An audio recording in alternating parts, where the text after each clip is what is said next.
Bonjour, donc moi je m'appelle Thomas Heuillère, je suis le directeur de Maladies Rares Infoservices.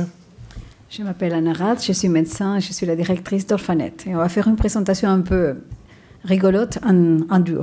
Voilà, en tous les cas ce sera une présentation à deux voix, je ne sais pas si elle sera rigolote. Qu'on a intitulé Maladies rares, des problématiques multiples et des ressources pour y répondre.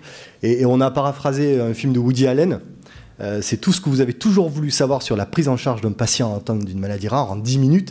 Alors, au-delà de cette séquence, il s'agit surtout de faire passer le message qu'aujourd'hui, un médecin généraliste, s'il n'est confronté que 3-4 fois à une maladie rare, peut-être plus dans sa carrière, il existe aujourd'hui des ressources pour s'informer et mieux prendre en charge cette pathologie. Voilà, et on va essayer de vous expliquer en 10 minutes comment on fait. Ok. Donc, comme Thomas l'a dit, et le professeur Trouillet l'a dit tout à l'heure, vous êtes très très peu de fois dans votre carrière confronté à des malades atteints de maladies rares. Peut-être plus que vous ne le pensez. Et donc, ces malades-là vous posent problème, peut-être dans deux situations différentes. L'une, c'est quand il n'y a pas de diagnostic, ou quand il y a quelque chose qui cloche, qui ne cadre pas dans les maladies que vous êtes amené à traiter ou à suivre le plus souvent, et que c'est peut-être une maladie rare. Donc, dans ces cas-là, il faut cultiver, et les intervenants de l'Alliance vont y revenir, la culture du doute, et penser qu'il s'agit peut-être d'une maladie rare et qu'il faut peut-être ouvrir le cadre de la réflexion à d'autres intervenants.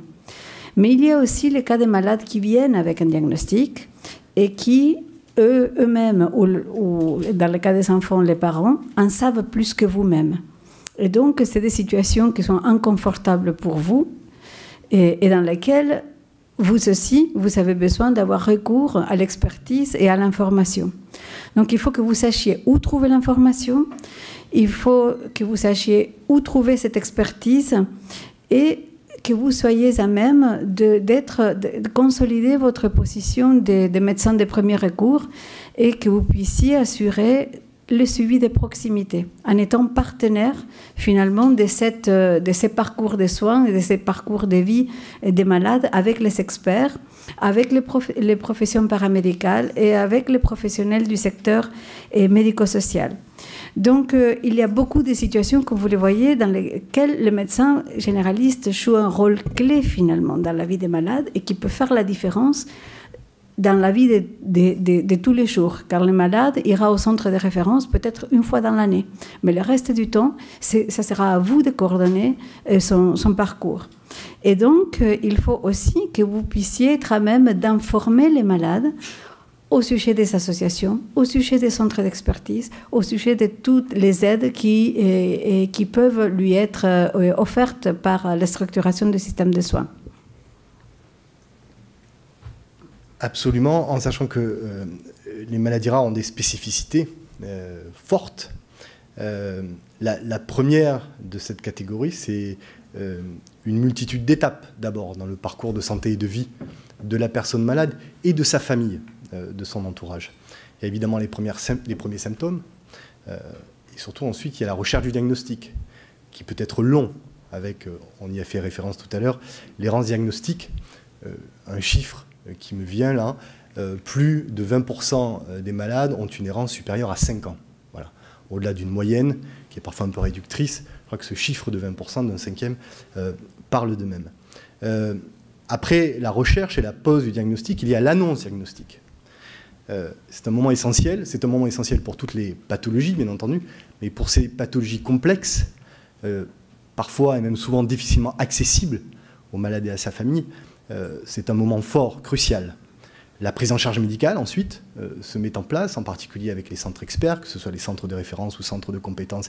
Et là aussi, évidemment, le médecin généraliste a un rôle fondamental. L'accompagnement médico-social, Anna y a fait référence.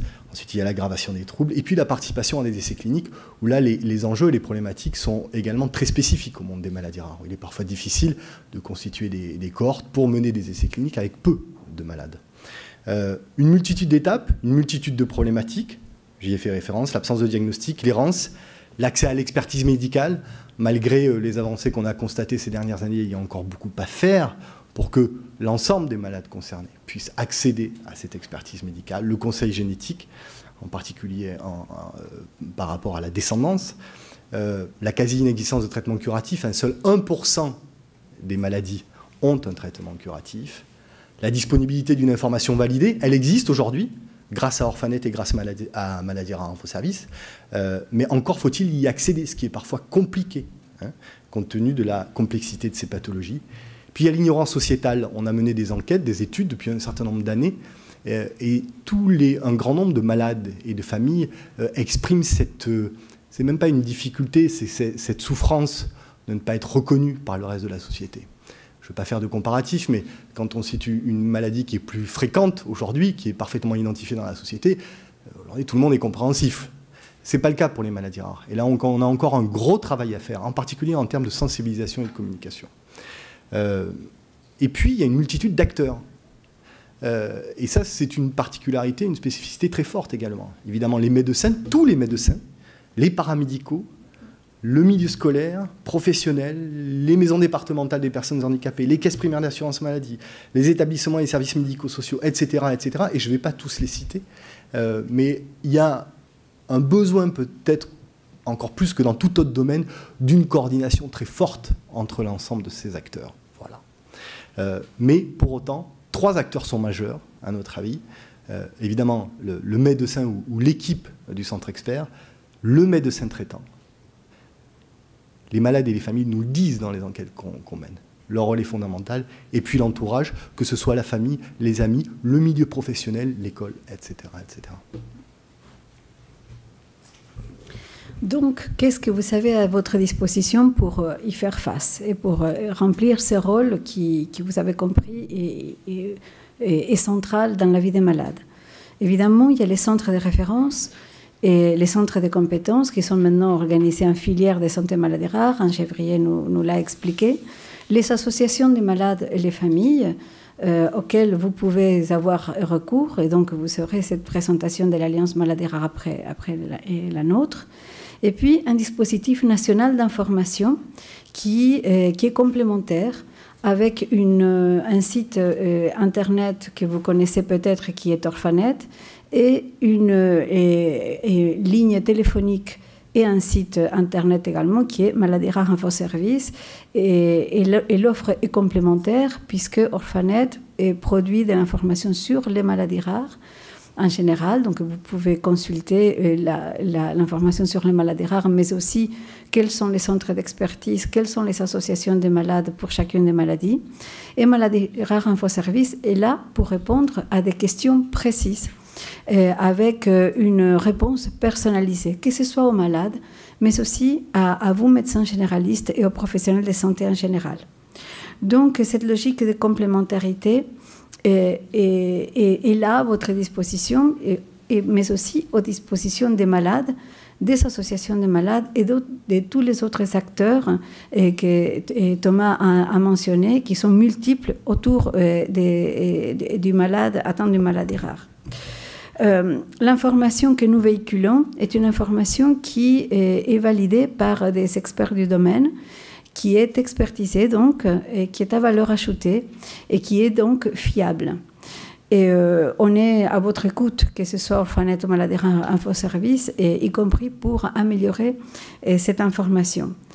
En même temps, il y a aussi des textes qui sont plus adaptés à certains usages, comme des textes autour du handicap relatifs aux maladies rares, ou des textes à l'intention du grand public, donc que vous pouvez donner aux malades en consultation, et pour l'aider, et aussi pour asseoir aussi la confiance qu'il peut avoir en vous.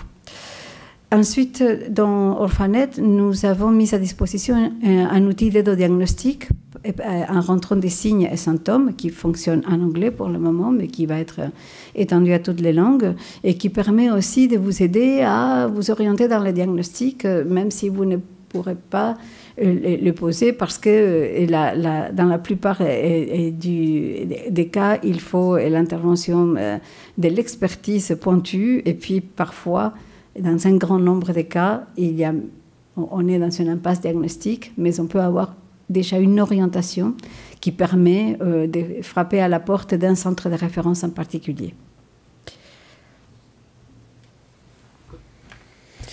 Oui, donc les services à votre disposition et à celle de vos patients sont assez classiques dans un premier temps. Ce sont soit des malades, des familles ou des professionnels de santé, des soignants qui s'adressent à une équipe de professionnels dont les compétences sont médicales et scientifiques, posent des questions par téléphone, par mail, par chat. Pour vous donner un ordre de grandeur, c'est plus de 900 pathologies qui sont évoquées chaque année. Voilà. Le deuxième type de service, et là je pense à une blague qui court en ce moment, c'est le patient qui vient voir son médecin et qui lui dit « Bonjour docteur, je viens vous voir pour que vous me confirmiez mon diagnostic. » Le médecin regarde, il dit « Comment ça vous confirmez le diagnostic ?» Il dit « Oui, je suis allé sur Google. » Ça veut dire quoi? Ça veut dire que le réflexe aujourd'hui du malade, c'est d'aller sur Internet, et en particulier sur les réseaux sociaux et les communautés en ligne. Nous, on propose le forum Maladies Rares avec 210 communautés en ligne, et qui a l'avantage de proposer une information, une modération avec toutes les garanties de qualité de service et de sécurité. Là aussi, je vous ai cité un chiffre, c'est 300 000 visiteurs par an sur ce forum. Et c'est aujourd'hui un levier incontournable pour l'information et le soutien des malades, des familles et également des professionnels qui commencent à y venir. Et puis le service de formation, Maladies Rares Infoservice, depuis la fin des années 2000, propose des sessions de formation sur mesure à des médecins, dans des IFSI, dans des MDPH, dans des caisses primaires d'assurance maladie, en particulier donc dans le cadre de la DPC. Et donc notre dernière diapo, c'est pour vous présenter ce site Orphanet qui vient de faire peau neuve et qui espère vous servir d'autant mieux, d'une façon plus claire, en facilitant votre navigation. Il faut savoir qu'Orphanet, c'est 50 000 visiteurs par jour. Et à partir de plus de 210 pays, c'est une base internationale qui maintenant donne accès à l'expertise en France, mais aussi dans 40 pays. Maintenant, il y a cette navigation qui est un peu facilitée, qui vous permet de chercher par maladie, mais aussi par nom d'association, par un nom d'un expert, et de manière à pouvoir contacter avec lui.